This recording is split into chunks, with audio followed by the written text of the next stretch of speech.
Hi, everyone. Welcome to Writing Stories with L.M. Spilsbury, and I'm Kimberley D. Tait. we call each other Louise and Kim. Today, we thought we would take a few minutes so that Kim could tell you about a book she recently finished called A History of Lightning, and I have a copy of the cover right here. And I thought maybe she could tell you a little bit about it. Yeah, well, that's just a cover that I had put together for my website, and it probably won't be the cover that it ends up going with. But yeah, I started this book. Well, actually, to go back even a little farther, I'd been writing for a while, and then I stopped writing for many, many years after a fairly traumatic experience that happened. And I just really wasn't in the right headspace for writing, so I kind of put it aside for quite a few years. And I had absolutely no intentions of even starting to write again, even though I had always written ever since I was a child, and I have many manuscripts sitting in bags in drawers scattered about the house. Yeah.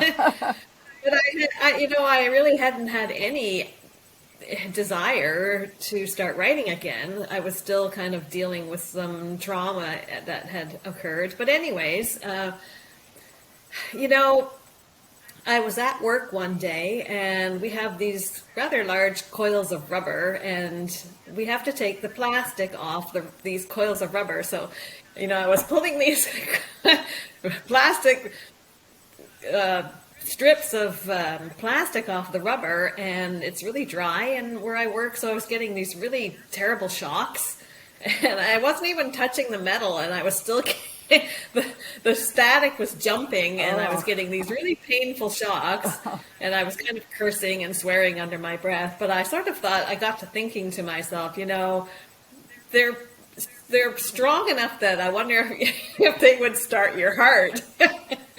So that kind of got me thinking a little bit about, somebody who could touch you and there would be a spark and it would start your heart. And that sort of developed into a different idea that I had.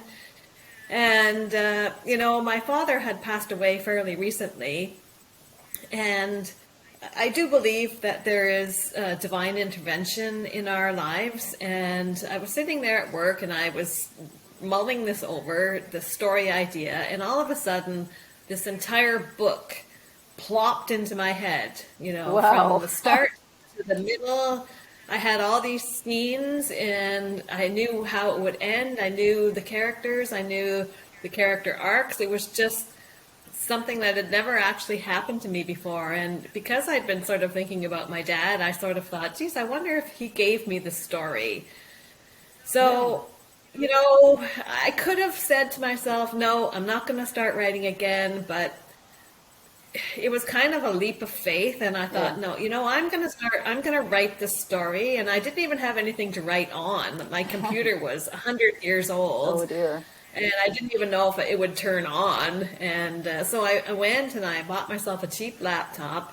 And we were actually doing renovations in the house at the time. So every morning before work, I would get up and I would put some headphones on, and somebody would be cutting tile next to me while I was manically typing this story out. And, it was like the story was like being channeled through me. I was just the person who was writing it down. So the words just like I never ever stopped and had to think about what the next line would be. It was just me just purging the story into the laptop.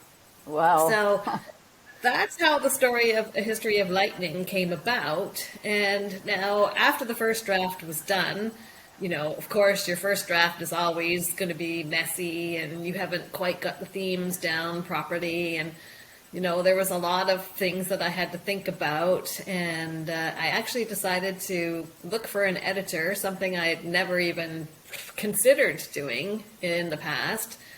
And, I sent it off to the editor, and between the pair of us, we hammered out quite a few more drafts of the story. And so the story is about a 13-year-old boy. He actually started out as being 11, and then I was told by anybody who read it, he doesn't sound like an 11-year-old. He sounds like he's 25.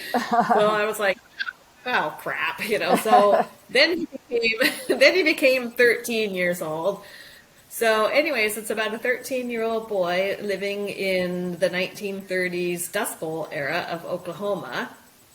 And he lives with his sister, his 10-year-old sister, and his father, who is a traveling physician who is rarely home. So it's basically up to Tait, my main character, to kind of hold things together back at the home front and make sure they have enough to eat. And of course, the land is dying and people are moving to California.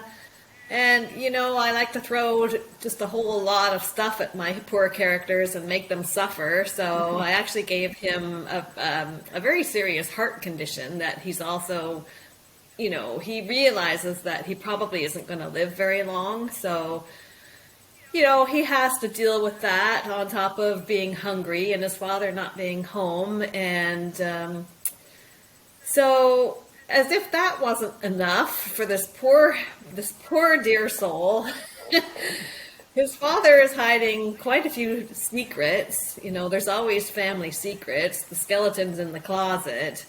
And his father is hiding a terrible secret, and he doesn't want the kids to be recognized. So they rarely leave the farm anyways, but the father is making poor Tait dress up like a girl.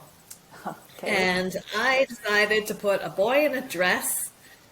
And, I did a lot of soul searching over this, and I was really hesitant to do it. But I thought, you know what, I'm going to be brave, and I'm going to put this character in a dress, because it's not really about the dress. The dress is kind of symbolic for control. Mm-hmm. And it's the way that the father is controlling Tait.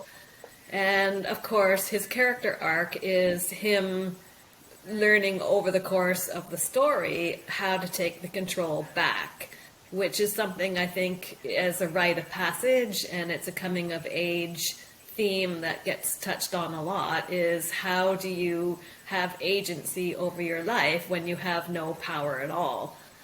So that's what the story is kind of about. And, I don't know if you remember, but there's a part in Huckleberry Finn where Huck has to dress up as a girl. And, my sister, who's, always my best support, and she's always like, well, remember, it's just Huck Finn in a dress. So I just kind of try to keep that in mind. And, hopefully I've managed to pull it off. And he does eventually tell his father that, no, I am not doing that anymore. I have to be my own person. So there's a lot of strife and there's a lot of conflict, and it's family dynamics, and the secrets eventually come out. And yeah, so that's the story in a nutshell.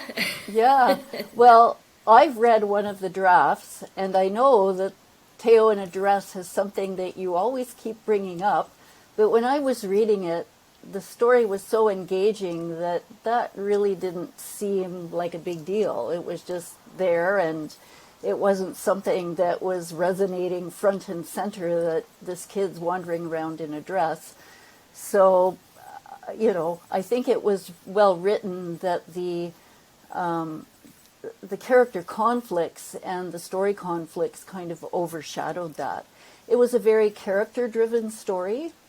And yes, that's something that I think you and I have in common, is that we like stories that have strong characters and where the focus is on the characters. They still have to have a good plot, but if the characters aren't well developed, it's sort of lacking that je ne sais quoi, as far as I'm concerned. Yes.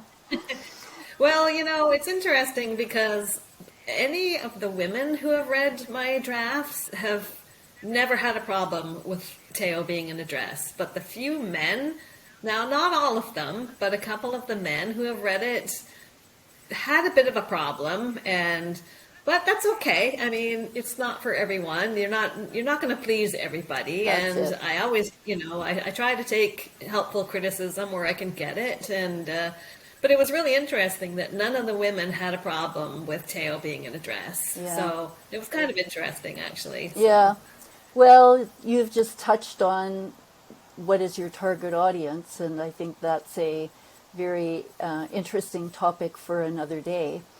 But it is, anyways, yeah. just so people remember, the book's called A History of Lightning, and this is a placeholder cover. I don't know, it might end up being the cover and it might be something else. Kim's book is making its way through the channels, The query process. the The query query process. So time will tell. But anyways, I hope that you have all enjoyed your time with us today. Tune in again next week to Writing Stories with Kim and Louise. And for now, I'm Louise signing off. And And I'm Kimberley D. Tait. bye for now. I know.